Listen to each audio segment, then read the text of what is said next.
tegnap éjjel óta már izét kapnak. Fasz a húsis konzervet. Jó minőségűt. Megkapják a legjobbat, hogy minden vitamin meglegyen. De simán elkezdték zabálni.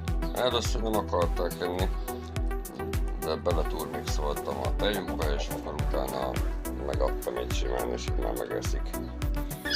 Hoppá, beleharapott egyik a másik lábába. Egyetek, még rakok.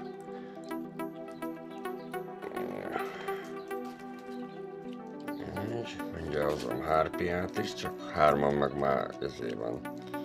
Már itt nagy kavarodások vannak, meg már mindegyik a másik lábát csúcsája. Na, jössz hárpia zabálni? Éhes vagy?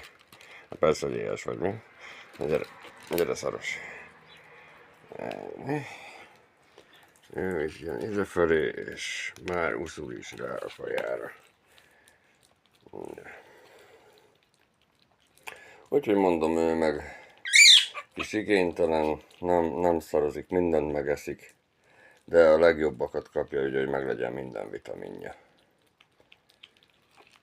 Úgyhogy, mit tudom én, majd lehet nem sokára féreghajtó pasztát adni nekik.